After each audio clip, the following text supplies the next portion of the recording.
Good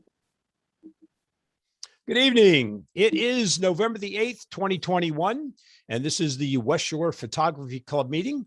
We have an image review tonight, but before we get to that, there's a few business items we'd like to take care of. For those of you who don't follow me on Facebook, you may be wondering where I've been the last 8 or so weeks.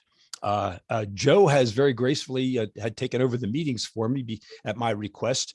My 16-year-old grandson is on the Mechanicsburg JV football team, and they play their games on Monday nights. I was fortunate enough to be able to go to the games and document those games with my camera and make those pictures available to him, his family, and all the team members and the coaches. So I really want to thank Joe. Couldn't have done that without his help. So thank you, Joe. Really appreciate it. And let's give Joe a round of applause. He did a great job of running the meetings in my absence. So I do appreciate that. Thank you, folks. Okay. Dennis, you got to throw out there that they were undefeated. Yes. The 9th grade team was undefeated, and he's not on that team. He's on the BB team. So they didn't quite go undefeated, but he did have, count them, 10 touchdowns. Wow. So I'm ready to put together a photo book for him in Lightroom and have it published through Blurb and make copies available for Brennan and his family and ourselves. And so if you want to buy a copy, just let me know. Anyway, let's get things going here. Joe, would you talk about trips and other upcoming events? We have a trip coming up this coming Saturday, and that will be over at the Peace Church, and it's going to tie in very closely with what Janice is going to talk about later with the West Shore Historical Society. The Peace Church will be from 9 to 10 o'clock. It was founded in 1798, and it was involved in the Civil War. It has a 200-year-old organ inside, and we have a very special opportunity to photograph there. It's owned by the Pennsylvania Historical Society, the Museum and Historical Society, and it's up for sale. They haven't had any takers, so it has been closed. And Janice has made arrangements for us to have unfettered access on Saturday at 9 o'clock at the Peace Church to photograph it. And I hear rumors that there's going to be some coffee and some little treats or something like that for us. And so we expect a pretty good crowd. It's a short trip. The church is not very big, but there's a really nice cemetery, and if there's some fog on Saturday, that'll be really cool. And so that's on Saturday. And then next Monday night, our meeting is going to be a review of our images that members have taken on any of our East Broadtop Railroad shoots, or at the, what's that called? I always get that mixed up. That's the, what's the other place we went for? Oh, Stroudsburg, the museum. No, not Stroudsburg. No, down at what is it? No. Where we photographed the trains. Oh, there. Just recently. And so all I those, can hear it now on here anyway. Okay, guys, I'm going to have to mute everybody Okay. and getting some background noise here. So everyone's muted. Joe, if you'll Okay, I'm unmute unmuted. yourself, and Chris, unmute yourself, please. yeah. Thank you. At Williams Grove. Those have been the recent trips we take. Okay. So we're going to have a show and tell, and Pete Lero is going to conduct that. And you'll get information on that tomorrow, and how to upload the images and blah, blah, blah. It'll be a lot of fun because we have a lot of folks that attended those various railroad trips. And this will be the 4th function that we've had in relationship to railroad trips this year. So that's it. And that'll be a change in the schedule. You might note that I was scheduled to do a session on harsh light, photographing in harsh light, and that'll be postponed until December because of this unique opportunity with Pete. Yeah. So that's it. Oh, okay. Very good. For those people who have renewed your dues, I want to thank you. I think we offer a lot for $25 a year. There are some people that I'm concerned about who were members last year who have not yet renewed. So I'm going to reach out to them and send them email messages and ask them if they have just perhaps forgotten. So for those of you who have renewed, thank you very much. We did have to set a deadline, and that's October the 31st. So Merle and I are going to work now to with the updated membership list, and we'll let you know where we stand membership wise as soon as we complete that effort. Okay, we have a special opportunity for us. It's been a long time. It's been pre-pandemic since we've done a print exhibit. The last one was at Hershey Gardens, and that went over very, very well. So I'm very pleased to announce that we've established a special cooperative relationship with the West Shore Historical Society. And we're going to sponsor a print exhibit that will be held at the Mechanicsburg Arts Center. So I'll give you the details of that in a minute, summarize it. And then tomorrow, the entire Word document will go out with all the specifics in it about the print exhibit. But let me real quickly, just let me make note that the deadline, we have to start shooting like right away. So this Peace Church opportunity on Saturday is a great one for this purpose. And there are no restrictions on what type of images you take, but we are asking that the images be taken within the confines of the geographical area that is covered by the West Shore Historical Society. And you say, well, what geographical region is that? That'll be spelled out in the email that I'll send out tomorrow. Don't want to get into all the details. But in addition to the specific geographical municipalities, there are a list of sites, historically registered sites that are in other locations also, and you can photograph at any of those. The deadline is February, beginning of February, for getting your images together or letting me know what you're going to exhibit. And the requirements are pretty similar to what we did with the Hershey Gardens. Minimum size is the print has to be at least a 5x7. Maximum size is the frame included, can't be longer than 24 inches on any one dimension. Has to be ready to hang. We have a reception scheduled at the Mechanicsburg Arts Center, and that's going to be on Friday, March the 4th. So everyone's invited, all photography club members. You can bring your family and friends. It's a great opportunity to show off your work. And we're going to have some other activities lined up too. They haven't finalized yet, but it's going to be an interesting week of getting ready for this exhibit to open. And then the exhibit will run March 4th through the end of the month. So almost a whole month as compared to what we did at Hershey Gardens. Okay, so you'll get the specifics tomorrow. There'll be an entry form. We are asking for a donation well, not a donation. We're charging $10 for one print and $15 if you submit 2 prints. Okay, and that goes to help pay expenses and the expenses that the Mechanicsburg Arts Center will have in setting this up, and we're going to have refreshments and going to make a big deal out of it. So to tell you just a little bit about this special relationship that's new with the West Shore Historical Society, we have their executive director, Janice Links. Go ahead, Janice, it's all yours. You'll have to unmute yourself. Okay, there we go. Hello, everybody.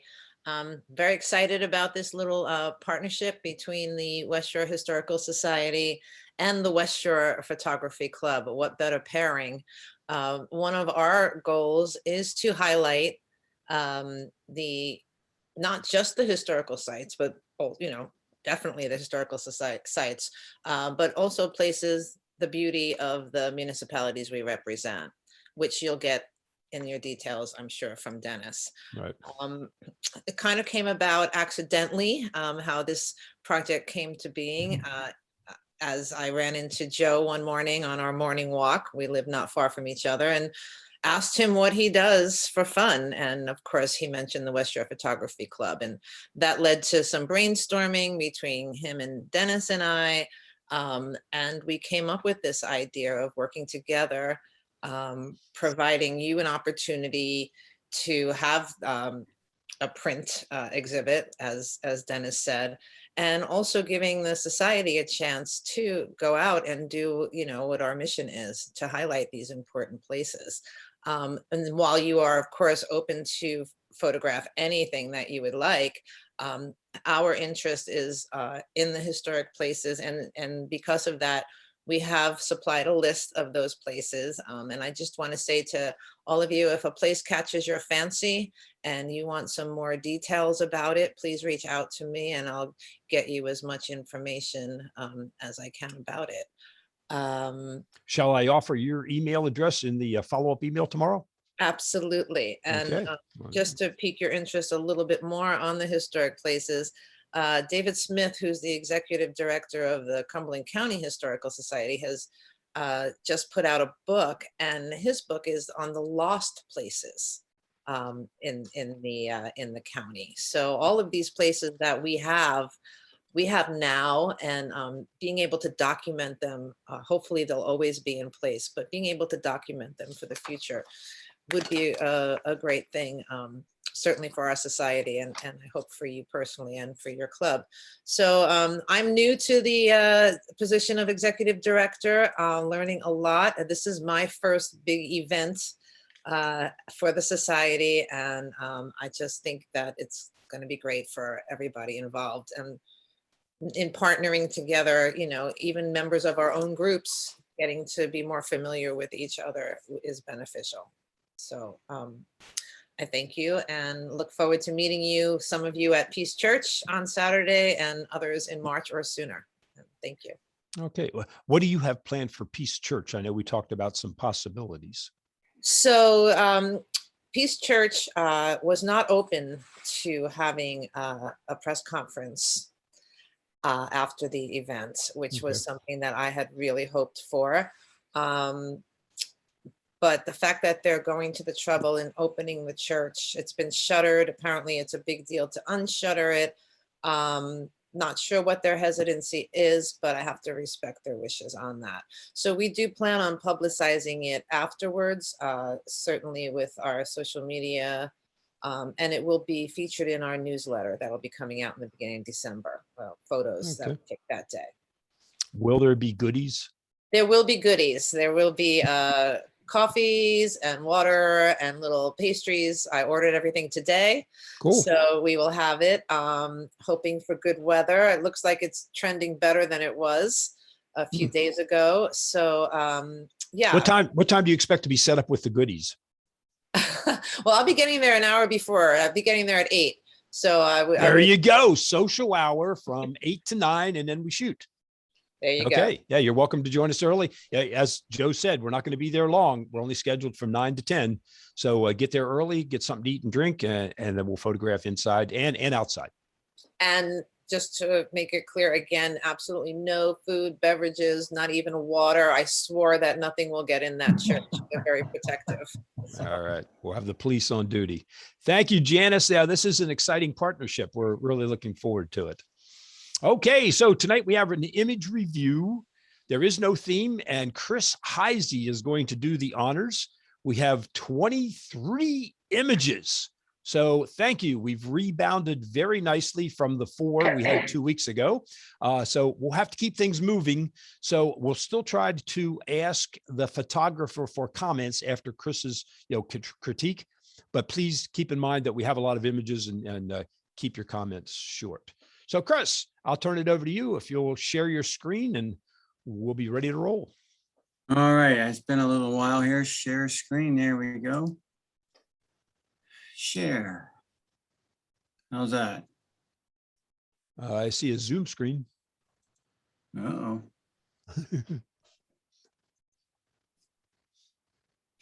New share. All right, Dennis. Hit share screen. Now what? Okay. Is the pictures, the PDF is open on your computer? It has to be open in order for Zoom to be able to see it. Well, that could be the problem. I thought I opened it earlier, but maybe Okay. it. Yeah, just double check that, make sure it's open. Okay, hold on a second. I'm sorry, guys. That's okay. Yeah, and it would be in the email that And Rick that sent came you. from Rick. Right.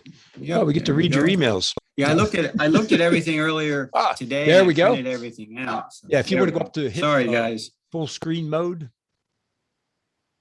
Full screen. yeah, that'd be under a view. The tab up top, view. I don't see full Oh, screen now. go to up top, the left where it says view. Click on view. Oh, yep. Okay, gotcha. Okay, and see if you Okay, get full screen. full screen. Full screen mode. Gotcha. How's that? Excellent. Well, this is Hey. what happens when you spend too much time in the 1860s. You get stuck in the 1860s. Thank you very much. Oh, yes, you are a Civil War guy. Okay, Chris, it's all yours. Technology is not my friend, although You're fine. I'm better than I was. Still coming along. All right. No, again, and I appreciate looking at the images, and I'm just, you know, I cannot say I'm surprised with the quality of work, because that would not be a fair statement. But I'm just really tickled that there's just so much, that the club produces this kind of work, is what I'm trying to say. I'm not surprised, because that left me a long time ago. There's good photographers in this club, and it's great to always get to see them, and it's a privilege to look at them. All right, now we got to advance this though. So there we go. All right.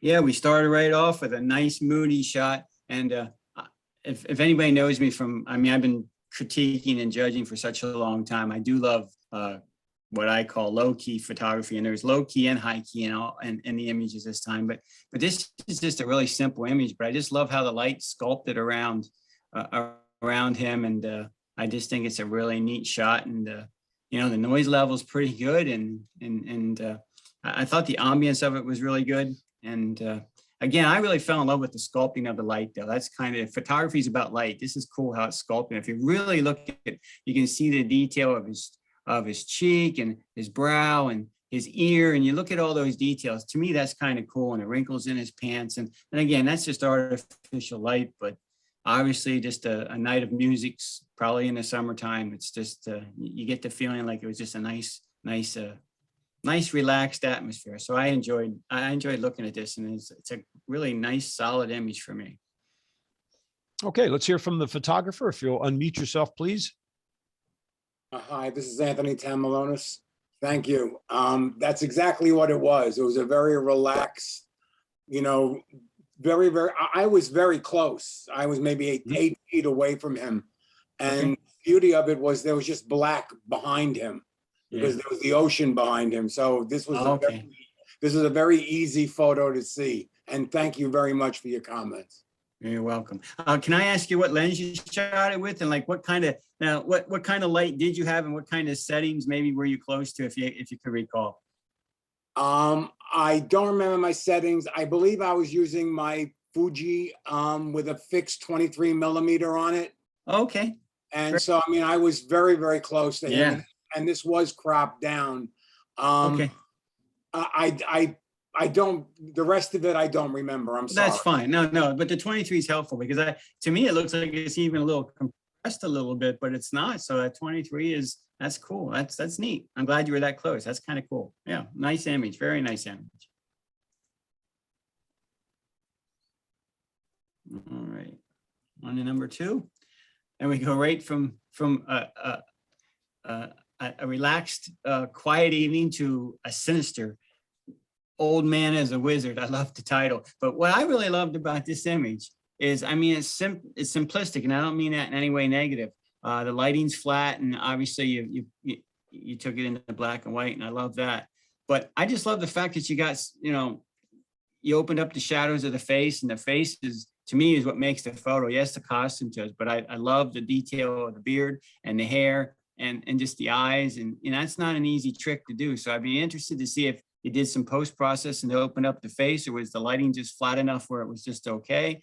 Or did you bounce a little flash in there, which I can't really tell, although there is some light on the costume. So I was intrigued as to how you got light into the face. So I'm interested in learning more about this image. So go ahead. But I just love the feel of it, and I love the expression. Go ahead. It's Marvin Israel. I took this with my cell phone.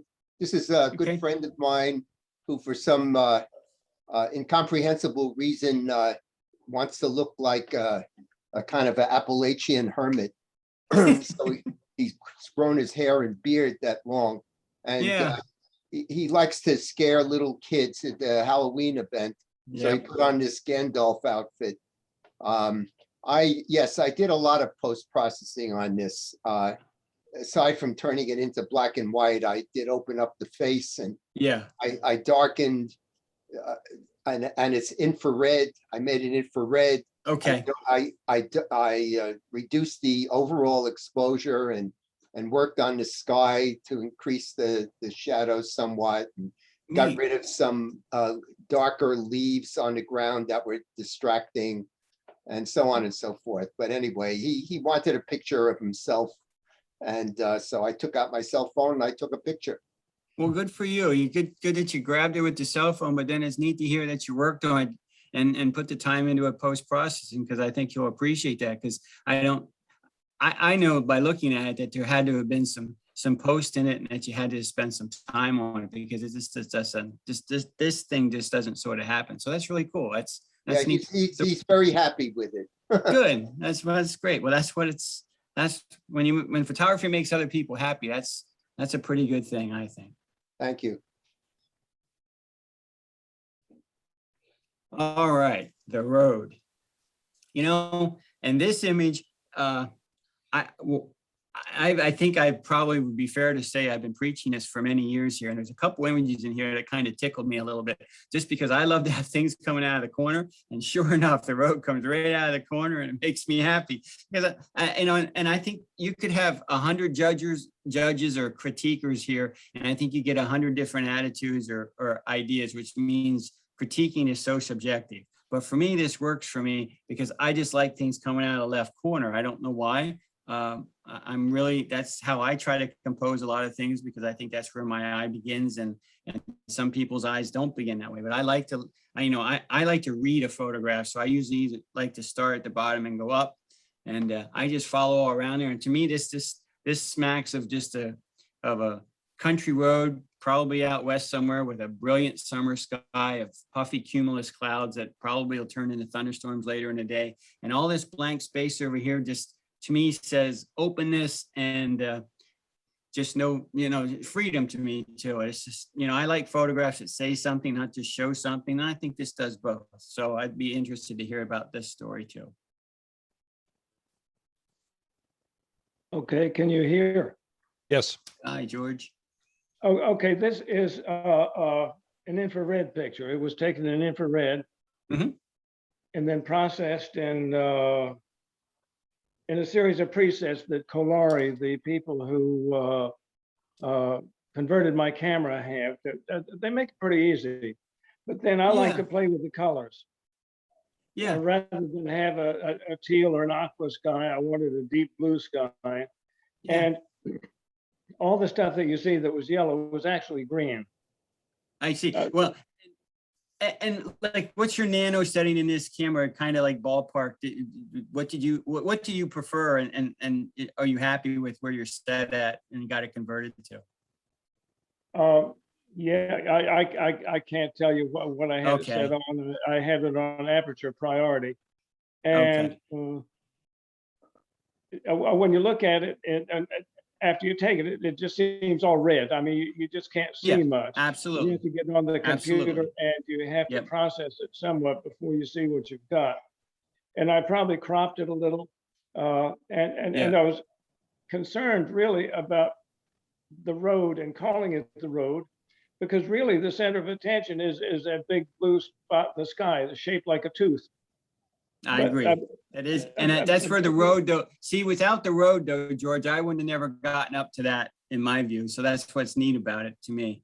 But so where I could have called it something besides the road. I didn't want to diminish the sky, which I thought was really the more interesting part. Yeah, where's it at, George? I can't recall because it's crazy. I take a lot of these. And they build out. We were going down through West Virginia to North Carolina at some point. It might have been there. Okay. Or it may have been locally. I just cannot remember. It's kind of smacks out west to me, but that's cool. That I understand. That's cool. No, that wasn't out west, and it may smack to be out west because the green with the infrared will show up on lots of these as white, absolutely white. But I kind of like the yellow cast together with the blue in the sky. Oh, absolutely. Blue and yellow blue and yellow are about my favorite. I agree, color combination. I really enjoyed blue and yellow. Well, and frankly, if I had to analyze this picture, I would not know where to begin. Except the thing is, I just like it, and I don't know why. Well, your sky is heavenly. Look at the raw power of your sky. It's neat. It's got layers to it. As I always talk about landscapes, you have your road in the beginning, here in your middle ground, and you've got at least 4 or 5 different layers there that is really solid. That's layers is what's neat about photography. It leads your eye around. Well, thanks for sharing, George. Oh, well, thank you for your kind comments. Now, this image intrigued me, and I guess, and maybe I'm I knew the last one was infrared. I just didn't understand because my infrared is, I forget mine. I forget what I put my filter on when I do my infrared. I don't have a camera set to infrared, so I wasn't exactly sure how far that infrared is. But with this, is this a montage but then I'm looking at it, I'm thinking, well, this could be just shooting this out the window of your car as you drive by too. I mean, truthfully, it could be. But to me, I think it's some type of montage, and you did some type of collage in computer-based. And to me, it smacks of America and freedom and a courthouse and small town America, and just kind of a whimsical look and freedom in a blink. And I think that's a great title. But obviously the flower pot here is not something you just go flying by. But yet I got the feeling like you almost shot this shooting out the window as you drove by something. But I realized with the flower pot, that's not true. So go ahead and tell the story, please. Yeah, this is Rod Frazier.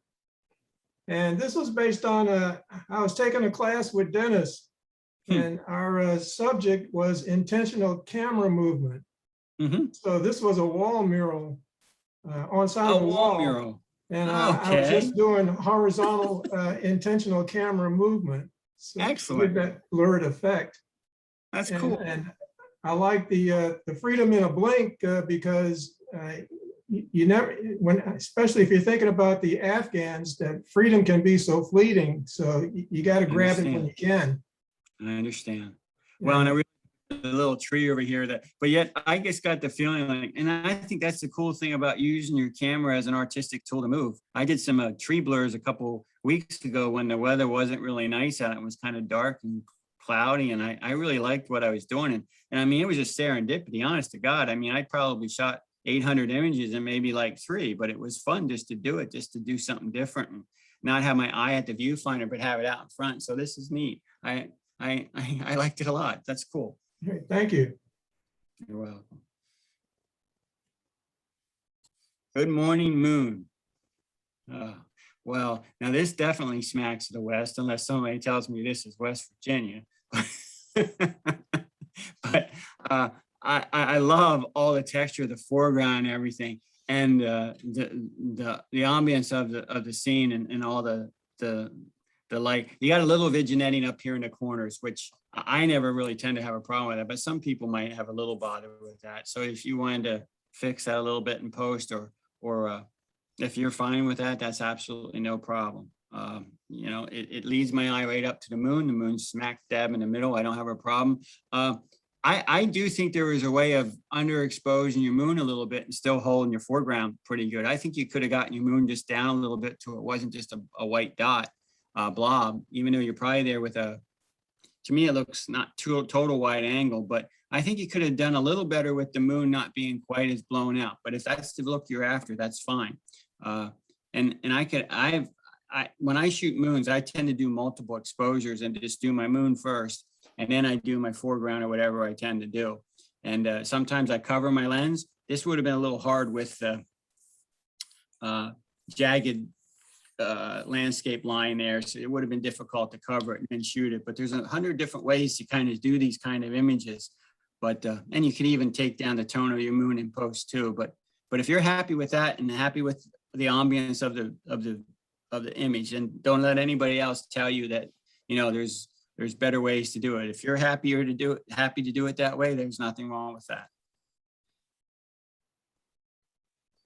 Go ahead. Yeah, this is Merle Hirsch. This was taken at Colorado National Monument a couple weeks ago.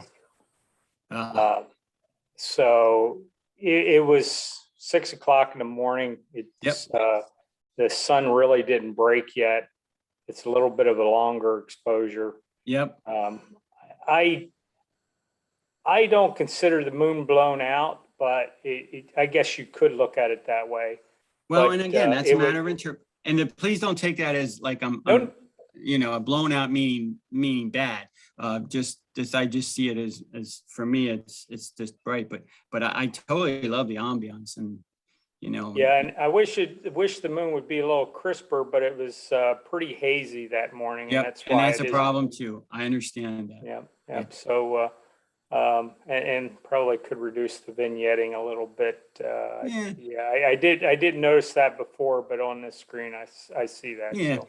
Well, and the computer screen tends to enhance that. But look at all the texture and beauty of the texture you got. That must have what drew your eye in. It's just all the different texture, and that's cool. Yeah. Yep. Thank you, Chris. Thank you for sharing. Now, every time I image critique or I do judging, I always love to look for your still lifes, because your still lifes are wonderful. They always are. And I love the apples, and I love the gourds, and it's just neat. And the lighting's, you know, some of you tend to use flat lighting, which is really good. And then some of you tend to use some harder lighting and create some shadow, which is really good. And I love the detail of the wood of the bench. I mean, nothing's just by happen chance, which leads me to the white towel, which unfortunately for me, white towels or anything white distracts my eye. And that's me personally. Some people love white in their images, and there's nothing wrong with that. But that's the only thing that jarred me there a little bit.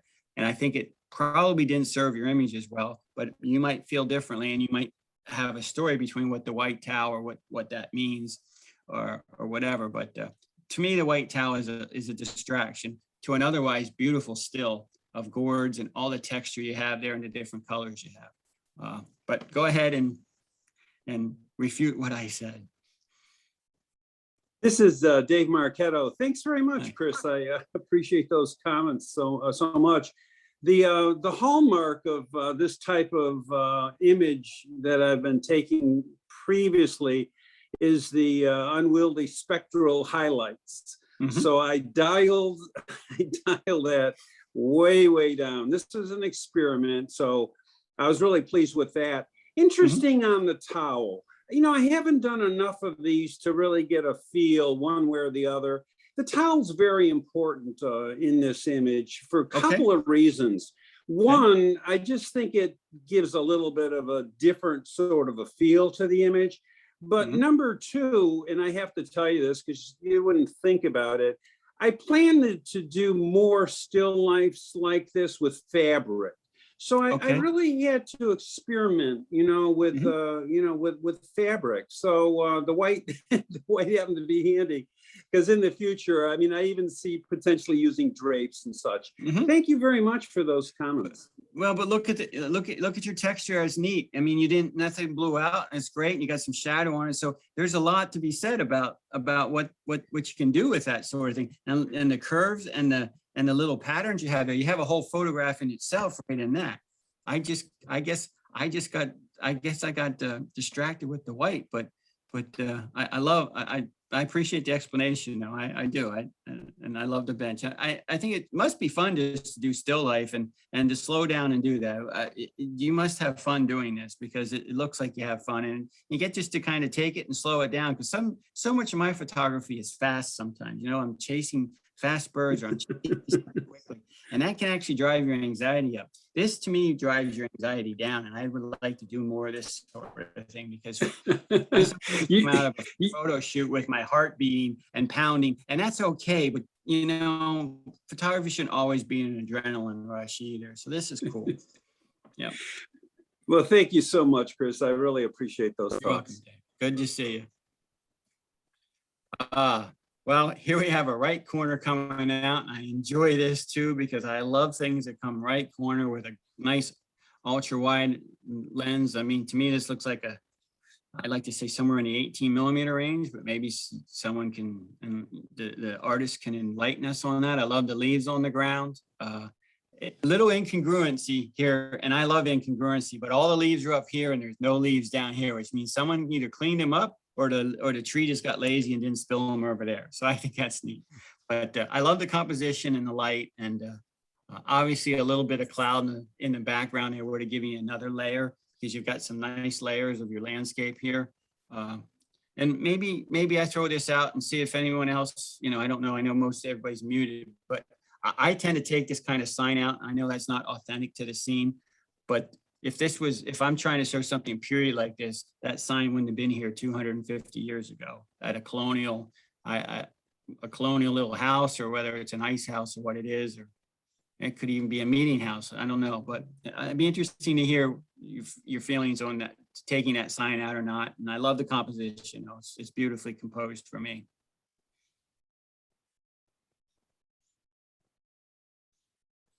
Okay, would the photographer comment, please? You'll have to unmute yourself. Okay, maybe they're not online.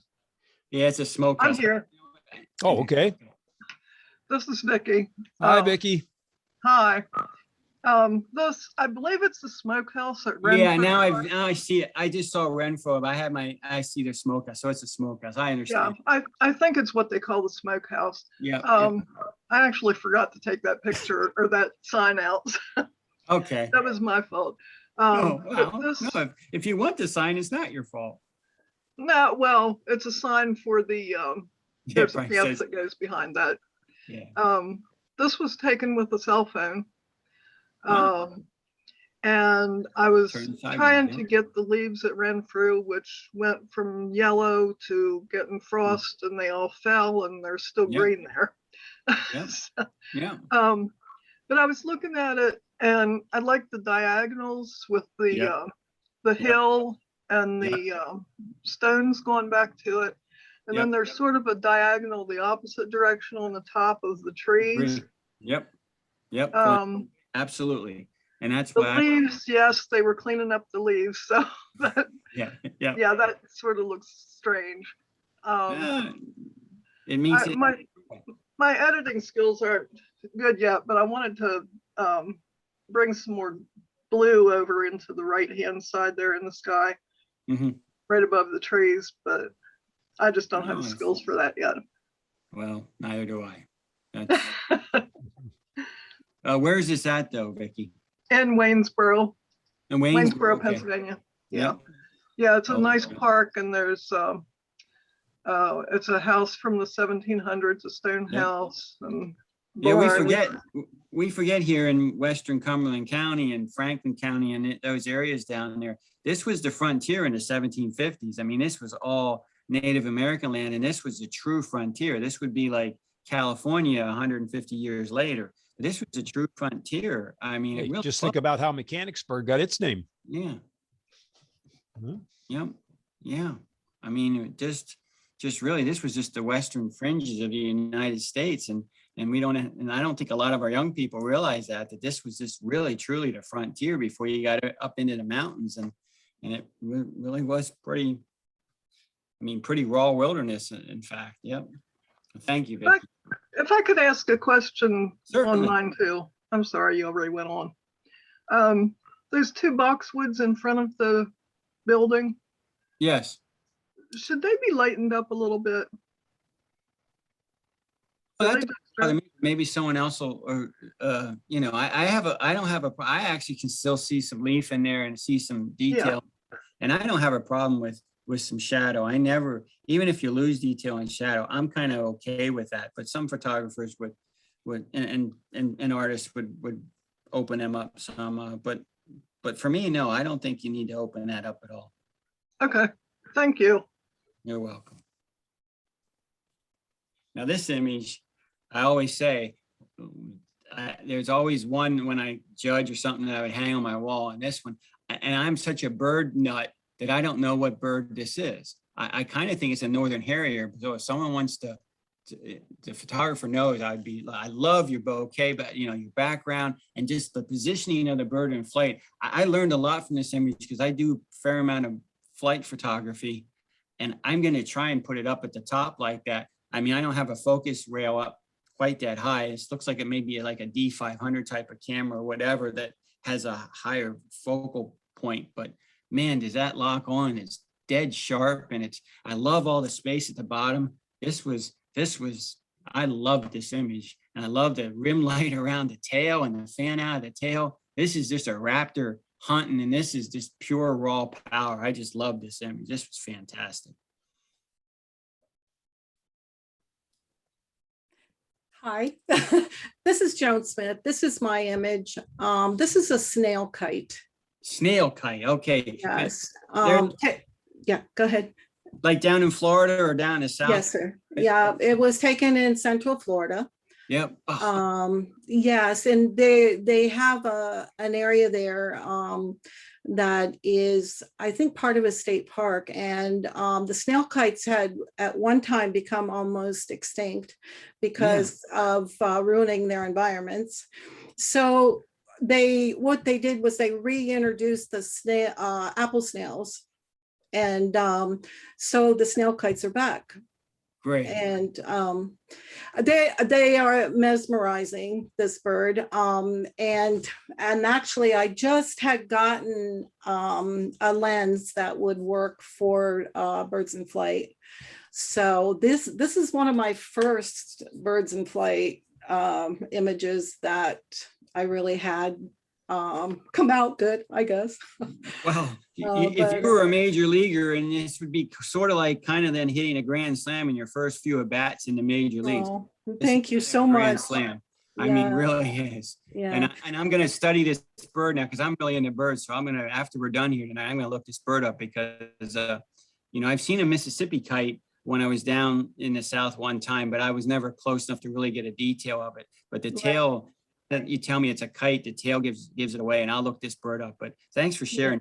This You're just welcome. touched me. I love And this. that and that was a D500. Was it? Yep. It kind good of stands guess, out to me Chris.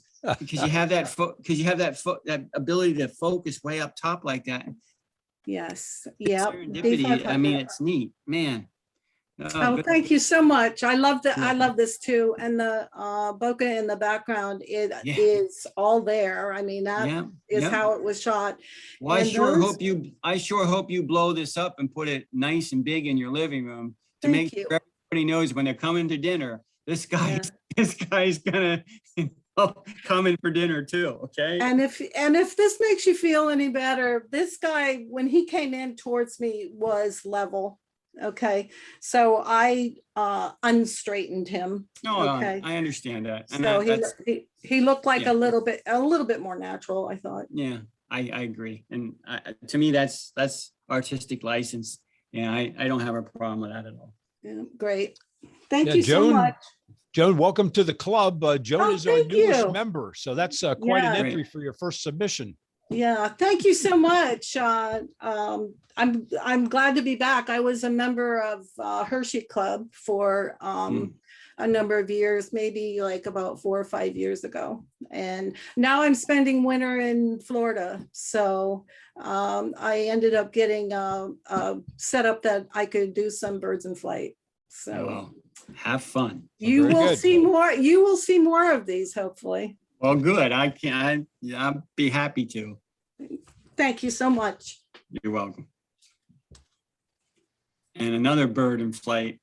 And I think this works against the white sky, and I would call this high key photography, and to have the detail in the wings, and that's nice exposure. And I do like the title "Landing Gear Down" because that's exactly,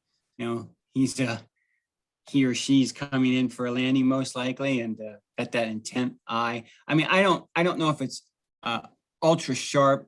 Again, I think on my computer screen, and and I did print a couple of these out just so I could look at them. So it could probably be slightly sharper, but that's a quibble. That's not something that I would, get all bent out of shape about, because you do forgive a little bit of when something's flying in the air like that. I mean, it's super, super hard to have a tack sharp eye unless you nailed that kite right like Joan just did. But I'd be interested to know where this is. This might be down at Conowingo or wherever this is, but this looks like a pretty mature bald eagle coming in for a landing. That's mine, Terry Lonecker. That was taken north of Palmyra. Oh. And there's a set of eagles out there. They've been out there now. Yep. Out Mary there, and Joseph, yeah, I think they're called. out there near B Knuckles Church. Yeah. Yes.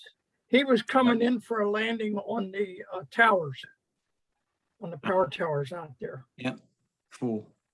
I grew up in Palmyra. It's neat to be able to see an eagle because growing up, I never saw an eagle. I never would have dreamt of seeing an eagle growing up.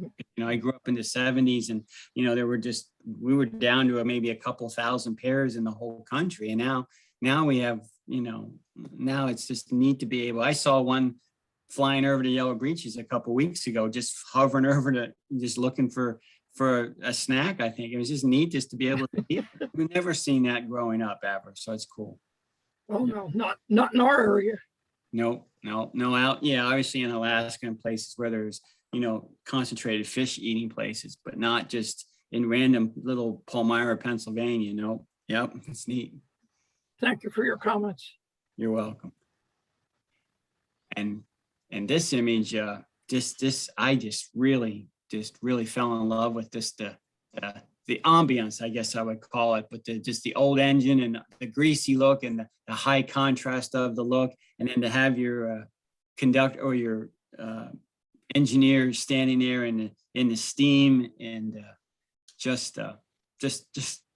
I mean, it just, the whole thing just really moved me, and I love your sharpness of it. It's really just a wonderful image, and obviously you staged it some just to have them in the steam, but with the oil can there and just a really great image. So, I mean, maybe slightly, the face might be a little hot and you might take that down a little bit, but that would be my only quibble because I might want to see just a little more detail in the eye there. But other than that, it's fantastic.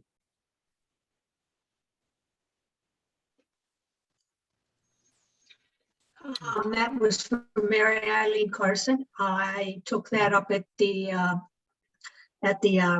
railroad field trip that the club took. Last month. Did he pose? Did he pose for you?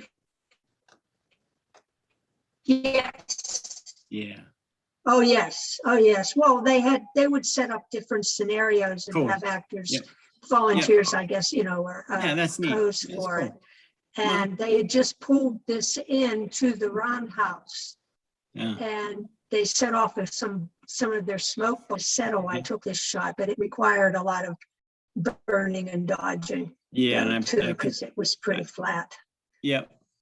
Well, you have a beautiful contrast, and I love your diagonal here of the train tracks. So yeah, it's a very striking image, and I think striking is a really it's a positive word in photography. When you have something that strikes somebody, that's kind of neat. So cool. Well, thank you, and I'll work on that face.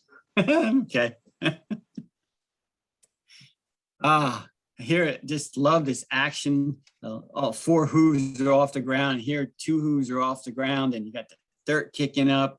And of course, you know exactly what I'm going to say because I just got done, and Dennis can probably speak to this about his backgrounds at the football field because they're not always fantastic at Mechanicsburg or other fields in high school. You have to really work at your backgrounds. And of course, you got the golf cart back there. And unfortunately, that's a distraction for me. And the guy standing there although it isn't incongruent, he's standing there with his hands on his hips. And these 2 guys are trying to beat the hell out of a little ball on a horse, which I think is an incredible. And any expressions on the horse's faces are fantastic. The ears are pinned back. And I just think it's a wonderfully action shot. Unfortunately, I'd have to try to figure a way to get rid of the golf cart though.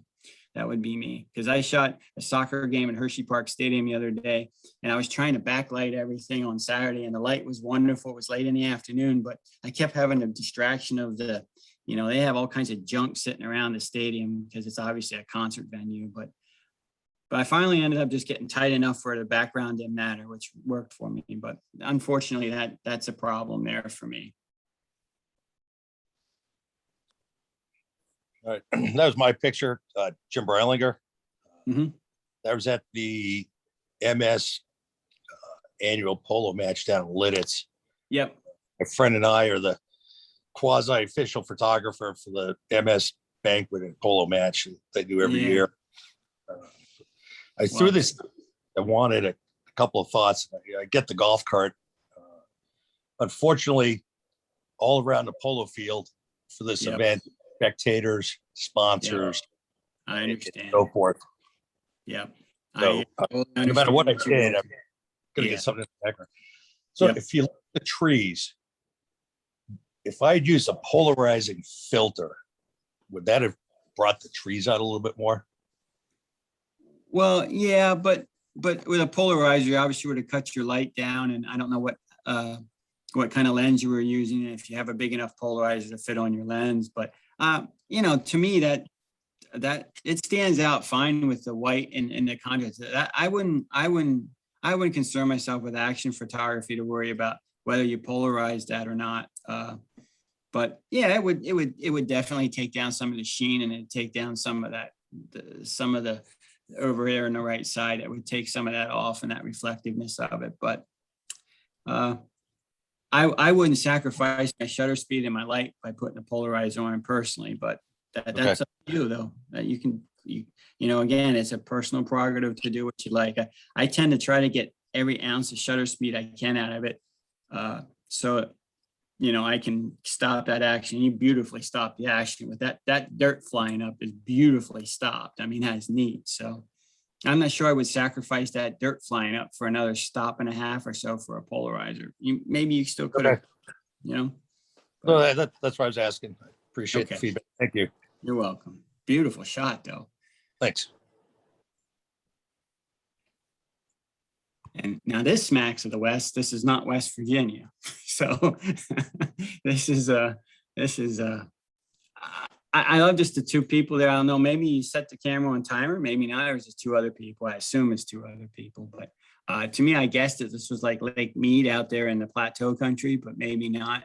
I assume these are all boats out here, which is kind of a beautiful part of nature, but yet you have the boats out there, which is kind of an incongruency too. But I probably have a little bit too much. I would think there's just a little bit too much foreground here for me, but I do like how the light dapples here on the left, and there's lots of light, and you've got great, sculpting of the light here. It's neat.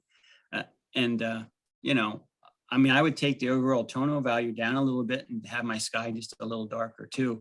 I think you can get away with being a little darker, but that's your personal choice too. But I love the sculpture of your light, the light sculpturing here. So it'd be interesting to know where this is. And I think it's just a kind of a neat scale it shows you the scale. And I think it's always neat I've never really tried this in my photography if I'm at a place of grand, vista, but I think it's kind of neat to try to add scale to something, and the people obviously add scale to it.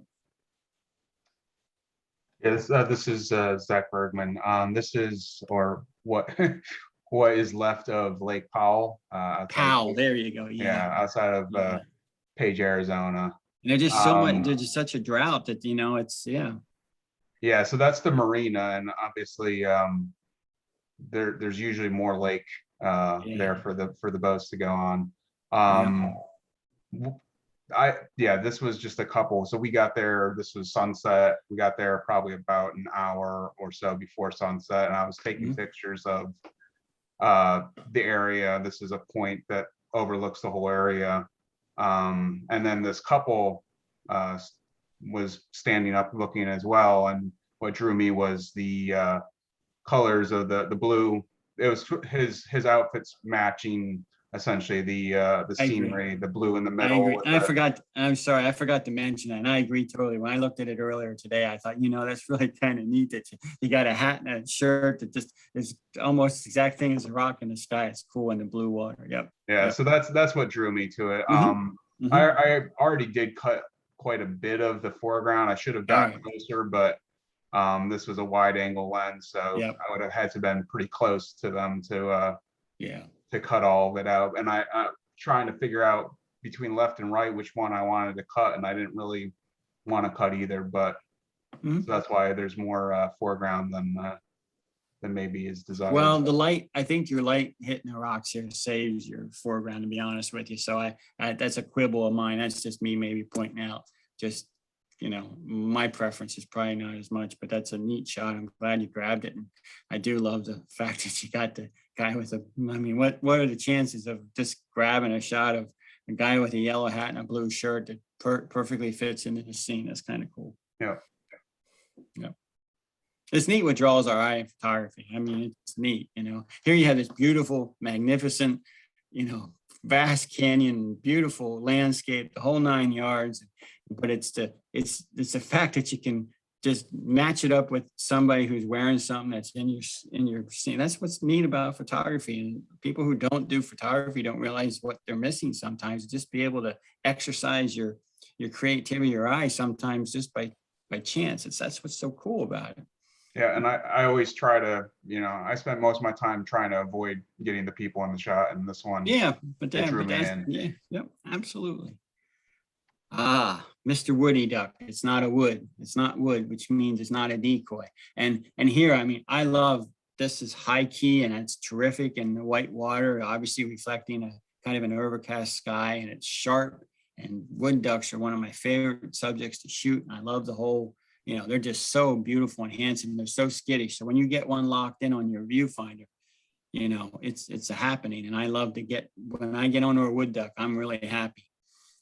My point here is I probably just need a little more headroom here. And I realize when you shoot a duck moving, and you might have some stuff over here, but here's where you got to have more headroom than tail room. And you really do have to do that, or else the shot just gets a little like, you got to give the duck somewhere to go here. And if you weren't able to compose it that way, and I realize sometimes you get behind a duck, or else there's something over here that you want to avoid, that the duck's going onto the ground or, you know, onto the shore. But post-production wise, there's ways to increase your canvas here and move the duck to the right. You can easily do that. So I would this is a wonderfully beautiful detail there in the headdress of the duck. You just got to have more room on the left. That's just what you do. It's very sharp. You just got to have more room over there, though. Okay, this is Judith Hahn. Sorry, I'm getting some. See if I can undo this one. I don't know why I'm getting that echo.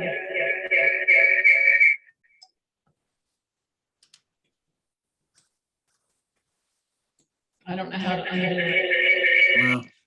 Well, maybe you can nod your head then, Judy. Would you agree you'd like have some more headroom over there, or yeah, pardon me, Judy, I think you're signed in on 2 separate devices. I am. We get feedback when that happens. If you can close the non-video one. Yeah, so we can still see you, and then unmute yourself. Yeah, anytime you have 2 devices logged in, it creates a feedback loop.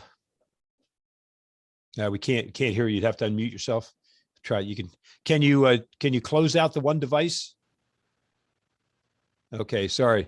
Do you know sign language? That won't work. Okay, sorry. Wow. Okay, we're gonna have to move on. She did hear my comments, so I'm pretty sure. Yes. I mean, yeah. All right. And this is another image that just so this to me looks like the high country of like Colorado. But again, I like, one of the joys I like to do is try to pick a part of the country that the image is from. So I always am interested to hear where it's from. But I mean, to me, it's just a beautiful, you know, like almost like a cloud that's you know, been created by going up over a mountain, and kind of now it's starting to descend a little bit, and it's starting to get stable, and it used to be a thunderhead. But what a beautiful, fantastic sky. And I like that the foreground's cut off, and it just says Suburbia, America, even though you've got this vast sky. So it's, you know, and I actually like the pano of it cropped like that, or whether you did shoot it as a pano. It's just fantastic. Love the sky. I would make that sky even more dramatic by increasing my contrast a little bit, but even more. You could do some real work with that sky and make it look really ominous to me. And it already looks fantastic, but I think you could go a little farther personally. Go ahead. Thanks, Chris. That's mine, Dennis Baker. That Mm. is the most unique cloud formation I've ever seen. That's in Gillette, Wyoming. We Okay. encountered Yep. that during our month-long trip out west, and we had just checked into the motel right before sunset, and my wife was settling down, and I thought, I hate to be in a motel room when the sun's setting, so I'm going outside just to see what things look like. And I looked out and went, oh my goodness. Yeah. This thing stretched 180 degrees from one side to the other. And I had a 24 millimeter lens. I had to take 12 shots to composite as a pano to get it all in. Okay. Great. Yeah. And I have it as an 8x24 on metal hanging on my wall. Oh, good. Wow. Yeah. I was real happy with that. Did But you yeah, really work on the sky, or did you bring it? I think you could go even more dramatic, but again, that's personal taste, Dennis. I didn't want to overdo it. It was so I understand. dramatic. See, to I'm begin a with. I Mr. thought, Overdo. I'm a people Mr. think it's Overdo. fake. Well, So it was very dramatic as it was. Yeah. So I didn't do a whole lot to it except take the subway sign out. and that's the joy too. That's your decision. That's totally well. Thank you for sharing. That's fantastic. It just Gillette, Wyoming. Yep. I've been through there. I took my son out to Idaho, so I know where you're at. I kind of knew it was somewhere either in the northern Colorado or somewhere in that area where you're just kind of coming off the range of the Rockies, and that's the kind of cloud you would get. That's cool. Yeah, it just moved, it rolled like over my And your head. wife missed it though, right? He missed it, yeah. But now she gets to see it hanging in the wall. Every day. Do you print a lot on metal, or do you just pick Only the second print I ever had done on metal. The other one was like an 8x12. I have one on acrylic that's like 18x24, and that's spectacular with the colors. Not of this, but a different image. But I went with aluminum, and this company that Matt Klaskowski recommended had an 8x24 as a standard size. Okay. On metal. So I went with them. Great. Wow. I might have to try some metal and try some. I have to get out of my own, I have to start doing some different things like that, because I think that's neat to do, because they make the colors pop. Yeah, absolutely. Well, thank you. Thank you, Dennis. Sure. This image, I got stuck on it. I love the danger cross dog. I love that one. And then, beware of the dog. So, but an abandoned old house is kind of cool. And I love the dreamy effect. I was trying to decide whether this was just a multiple exposure of the same, almost just slightly different, or you did a lot of post processing and just kind of got that painterly look to it. I think that's an eagle up there in the sky. It did catch my eye, but it does kind of, I'd be interested to hear the story. Enough of me talking. Hi, Chris. It's Dave Stauffer. Hello, Dave. Yeah, how you doing? Good. All right. Yeah. You hit the nail on the head. I call them dreamscapes. It's a multiple image. This one, it's only two, and one is just slightly out of focus. Yeah, and that's cool. And then you combine them. Yep. And I had to put a new sky in, and I like to say that bird was there, but it wasn't until I put it there. I understand. Well, that's the joy of being an artist, Dave. That's cool. Yeah. Well, it's good to see you, Dave. How you doing? Oh, good. And you, Chris? I'm good. Family's well? My family's well. Yeah. Great. Okay. Great. Yep. Here we have a little reenacting, and one criticism of the reenacting crowd is that when you got a little bit of a portly build, you get busted on and reenact, because there weren't a whole lot of portly guys in the Civil War, other than if you came from a pretty good life and you were a general. But most regular soldiers in the Civil War weren't quite as robust as that guy is on the right. But I love I love the sepia, or whatever you did to it. It's kind of got a sepia tone to it, and I like the view from behind. And you've got lots of things going on. So sepia works. And I like some of the kids here, some of the young, it looks like a couple girls too. So it's neat. It's just neat to see, see people being living historians. You don't see as many anymore. It's really a dying breed. It really is. It's very expensive, and it's very time consuming. And there aren't near as many of them as there used to be 20, 30 years ago. It's really a dying breed. So.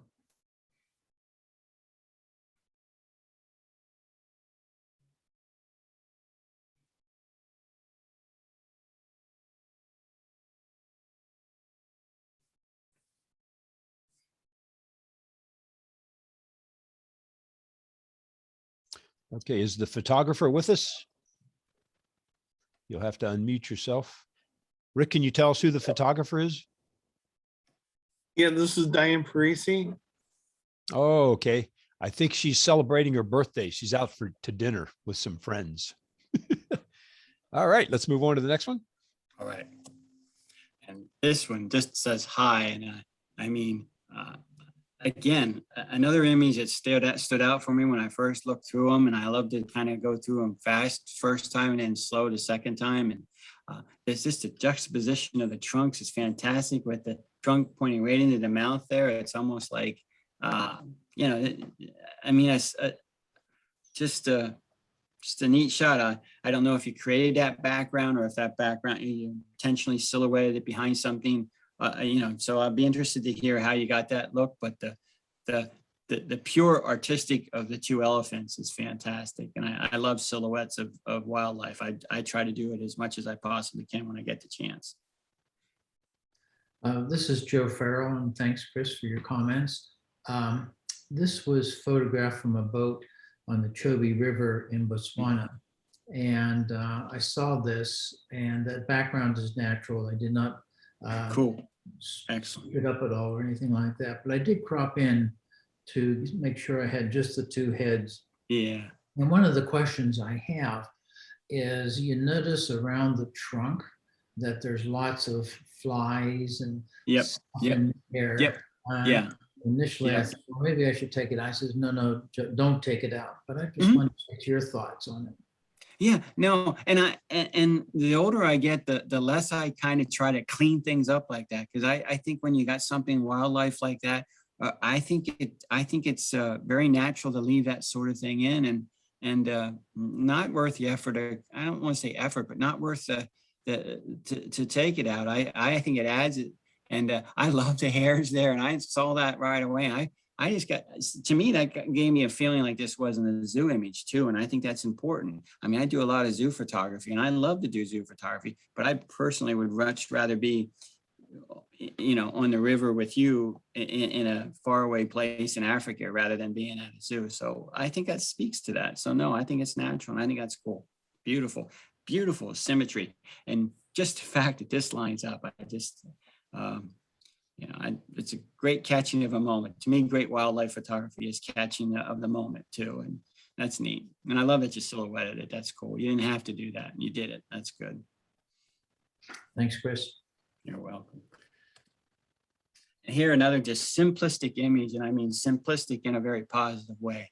I'm a big fan of simple. And yet it has some complexity. It has some, you know, it has some texture over here, and there's textures all around. So it's not just, I mean, you know, there's at least a dozen textures in this photograph alone. I mean, just in here and all over the place, there's texture. And then there's the complete black abyss of the whole of the, you know, of a storm drain or a sewer drain. And but I love the reflection too. And I like the center point. Everybody says, you know, don't put things in the center, but this is pretty smack center. And I think it works. So it's neat that you saw it. It's neat that you shot it. And it's neat that you shared it. Chris, that's mine, Norbert Fry. Hello, Norbert. Chris. All right, how are you?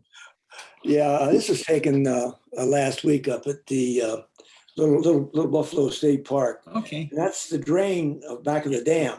Yep. That's the drain pipe. And I happened to see that grass growing up, and I saw the reflection back in the water. I said, well, that's pretty cool. There was a lot more to this photograph. I went and cropped it down and made it a square. And I thought the square was more impressive. It kind of centered it in. I agree. And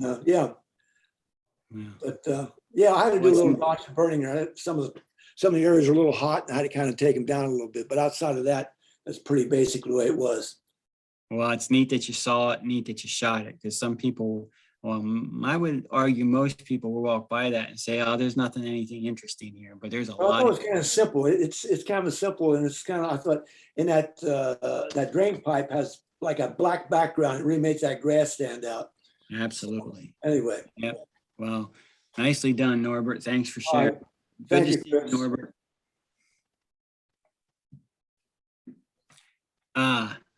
Autumn creeping in, and I love the singleness of the boat there. It kind of like says a good summer gone by, or it says a boat that hasn't been used in a long time that used to be used. So who knows? But again, I like the framing of it. I would pop the colors a little more in this. You got nice flat light there. I would pop the colors even a little more. I know some people don't necessarily agree with that, but I tend to pop my colors a little more just to give it some pop factor. But that's totally up to you, because it's a very muted and quiet scene, and it says quiet. It says a little lonely too. I probably, and maybe you guys disagree, but that little sign that's right off to the right of the boat there, I would take that out, because that's a distraction to me. But that's up to you guys. If you don't like to touch the scene and like to show it the way it is, that's fine, but I would take that sign out. Hey, Chris, this is Mark Aldano. Yep. This is my picture. Thanks for the comments. That's actually not a sign in the middle. It's a birdhouse. Oh, my bad. Well, I kept thinking about, should I take it out or not? My wife was like, leave it in. There you go. Like, do what your wife tells you. Yeah. You never get in trouble that way. And this was taken at Pine Grove Furnace. At Pine Grove Furnace. Yeah. This might have been at Mount Gretna, but it kind of had that Mount Gretna look to it. But Pine Grove Furnace, there you go. Yeah, and I found it a very calming picture, which is why I took it. But your comment about popping the colors a little bit, I tried popping the yellows to brighten them up and leave kind of everything else a little bit muted. That's fine. And what happened is the red channel blew out. Ah. And when I tried to take the red back just a little, it muted everything back down again. So I have a question, and the question was, would using a polarizer have helped me there? Oh, it could have. Yeah. I mean, I use, and it goes back to my film days. I've been using this filter forever, and it's an expensive filter, but I swear by Stingray filters. The guy makes them in Florida, he handcrafts them, and I've had this filter. It has a scratch on the side of it for me, but it's an LB warming polarizer, and it just adds a little bit of warmth, not much at all, but it really kind of pops my colors. And when I get into post, I don't have to do a whole lot, but again, it cuts me a stop and a half down. That's the drawback. But it's a filter I've been using for 25 plus years, and it sometimes doesn't thread on my lenses too well because it's seen better days. But when it was a $400 polarizer, which I don't know how I justified buying something like that, but you got 25 years out of it. But now that's the polarizer. And here you might have, but you could have lost some of your reflection. I actually love your reflection. To me, it almost looks like a puzzle to me. This would be a wonderful puzzle to me.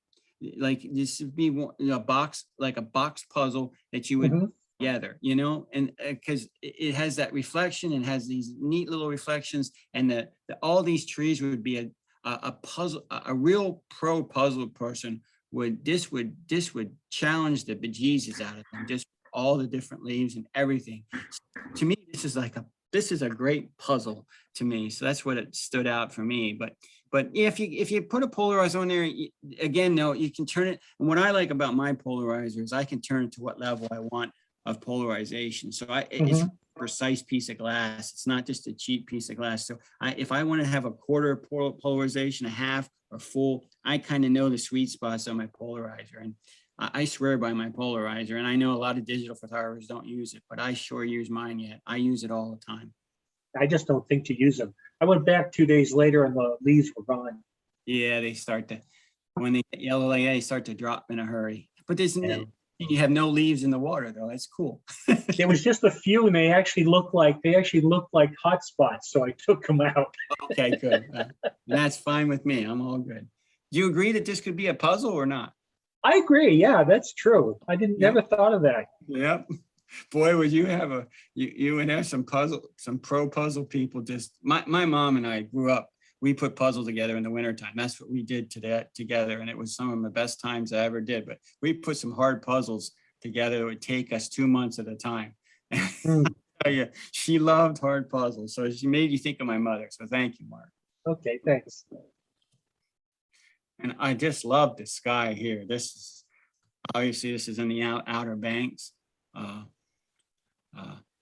just love the calm serenity of the water. Beautiful. I don't know if it's a long exposure and the water just you know, evened out just from a long exposure. Now, and your sky is a little, it looks like the clouds are moving a little bit. I'd be interesting to see what your exposure time was. I thought this might be like a 5 second to 8 second exposure, but please enlighten me. I like how it's 1/3 of the way with your horizon line. I might quibble a little bit with it being cut off over on the left, but you might not be able to do anything about that root being cut there. But just a beautiful, beautiful, you know, seascape image. I'd love to know what your exposure time was. I love the colors. The pastel colors are beautiful. It's Ron Stefacek.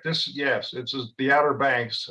This is one of maybe 24, believe it or not, about 24 shots, because we went in, I was at a workshop, and we went into this area and we just set up, and we just sat there all night watching the colors or the sky, the colors change in the sky. It was amazing. But I'm looking here, this was 25 seconds at f7.1. There you go, 20. So yeah. So it's pretty. So the scene's a pretty dark scene, and you know that a long exposure is bringing all. Yeah. Yeah. Yeah, absolutely. Yeah, and I couldn't over on the left there's not a lot I can do because the instructor was just a few feet to my left, and I would have had her in the frame. So I understand. And anytime I point that sort of thing out, that's just for you to consider and for you to say, hey, you know what, maybe or maybe not, but you can discount it as easy as you can accept it. That's how I view it. All right. This is directly out of the camera. This isn't the one that I turned into them. I just wanted to get your opinion on this because the one that I turned in was darker than this actually.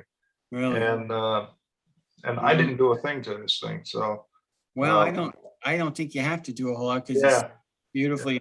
Your sky is just fantastic, and the reflection in the water is beautiful, and just the softness of the water is fantastic.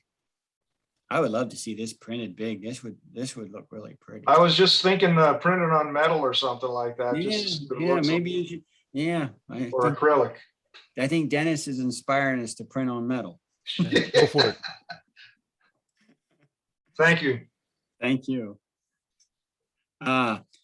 Just look at those legs. You know, I love egrets, and I've spent a lot of time this summer shooting egrets. They're just, to me, one of my favorite birds. Again, 100 years ago, you would have never seen an egret sitting on a fence post because there were hardly any egrets left because they were killed for their plumes.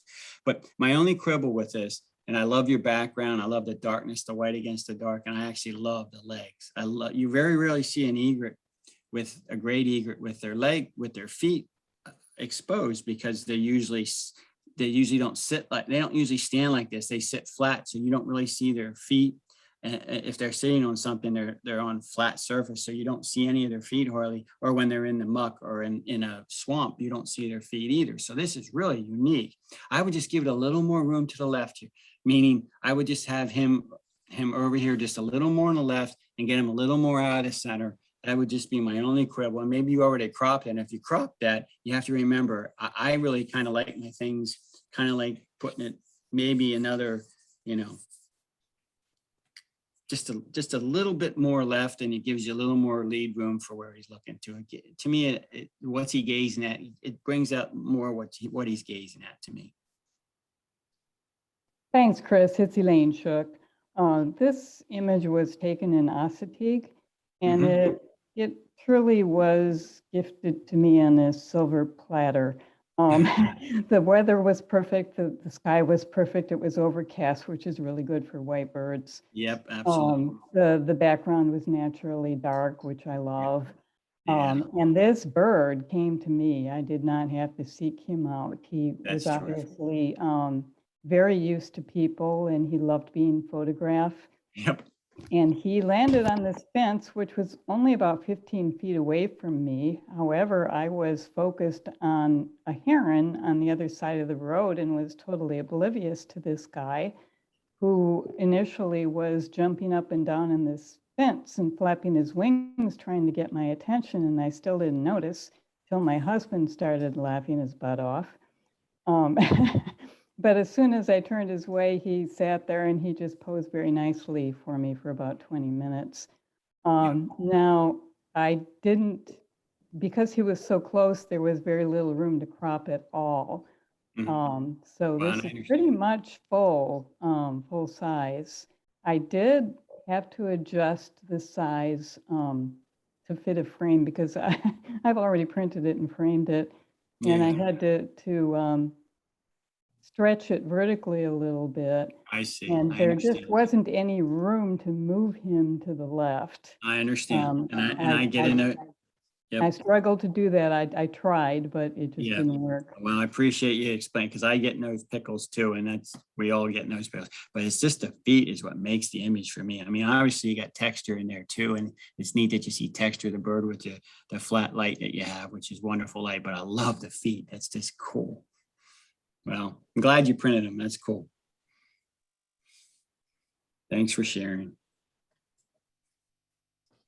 And we're on number 22, and I just my eye was drawn right to that little obviously to me it speaks of a homeless person's bed there, or someone who sleeps there. So it had a lot of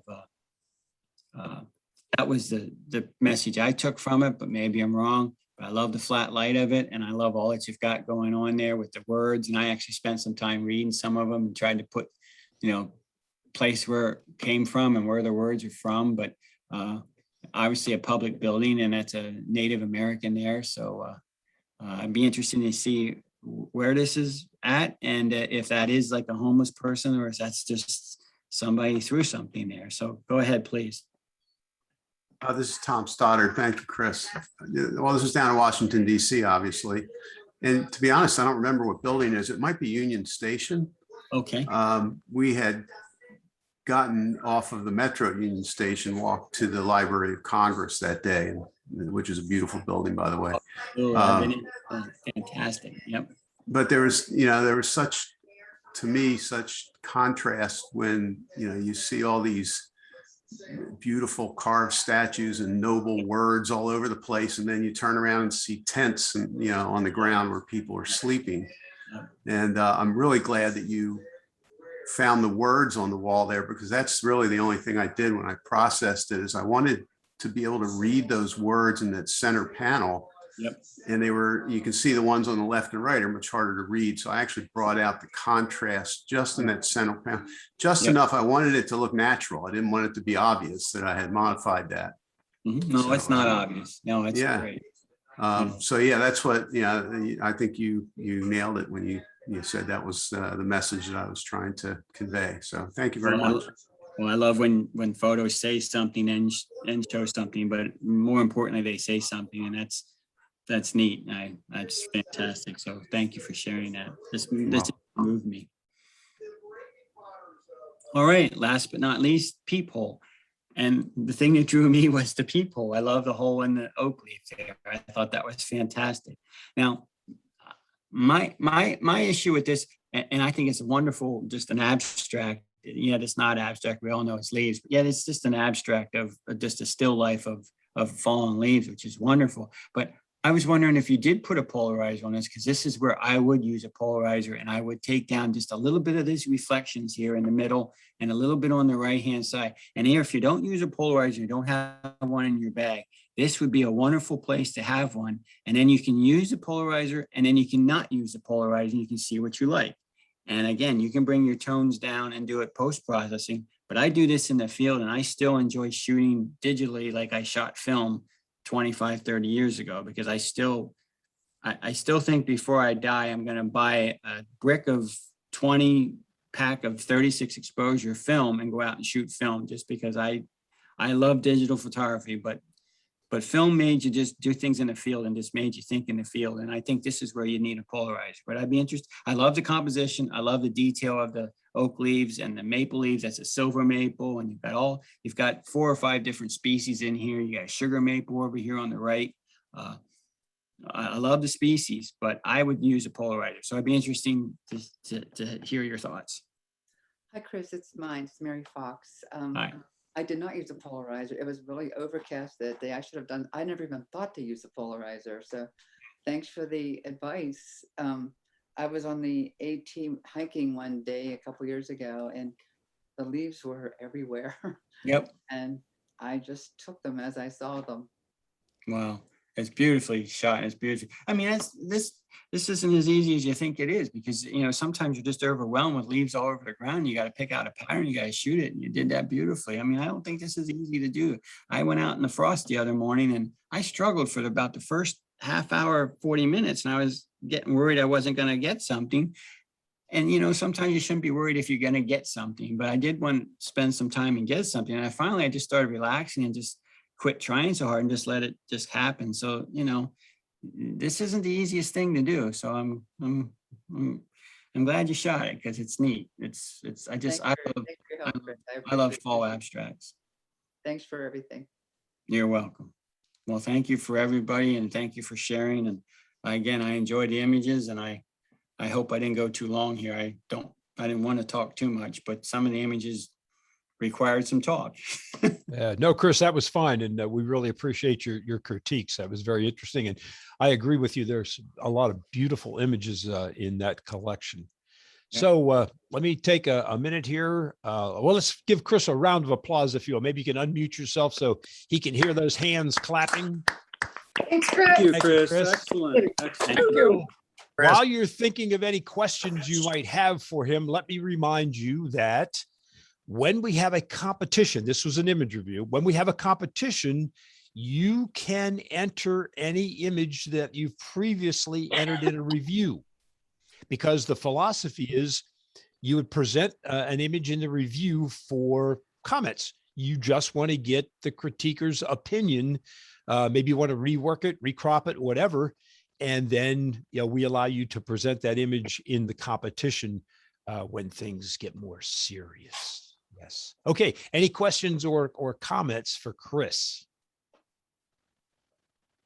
Chris, this is Dave.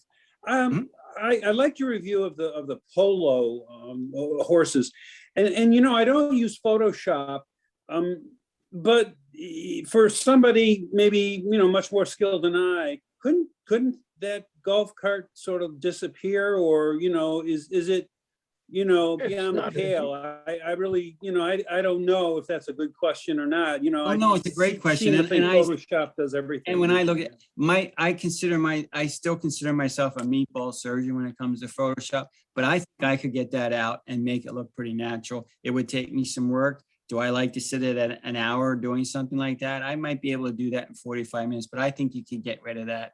And their pros could get rid of that in 5 minutes or less. And I mean, they really could, you know, people I consider professional at Photoshop or at an editing software like that. But yeah, I think I could get rid of that. And I think it's worth trying because it's such a wonderful shot. Yeah. You know, the people there just to merge up with the horse there, that might be a problem, but the cart could go, no question. And then the more time would be the people that merge in with the horse, but you could get that done. Yep. Yeah, it was a great image. Mm-hmm. It is. Okay, yeah. Anything else for Chris? The horses. Yep. Okay, it's 8:28, so we're going to wrap things up. Chris, thanks again. Thank everyone who attended tonight, and especially those who entered images. I'll send the follow-up email out tomorrow morning, and of course, with a link to the recording. And you can always go to the club website and see all of the images that were reviewed this evening. If you log in, you'll be able to click the image and get larger views of them then too. Okay, thanks a lot, guys, and good night. Peace. Good night. Thanks again, Chris. Thanks, Chris. Good, I have audio. Great job. Thank you, Chris. When they stop and just start talking after everybody leaves, say something to them if you want. No, that's all right. Okay. Diane, are you there? Yeah. I thought so. I saw your Facebook post that you were going to be having dinner with Jerry and her husband. Well, that's where I am right now with Jerry. All right. Well, hello Hi, to you. Dennis. Did you want to comment about your image? Well, that was the 160th anniversary of the Manassas battle at Manassas. Oh, And it was held at the Lady, the Daniel Lady Farm in Gettysburg. oh, yeah, I know where that is. Yeah, good. Very good. Okay, thanks, and happy birthday to you. Hope you had a Happy good time. birthday. Thank you. It was a great Happy one. birthday. Very good. Okay, good night, guys.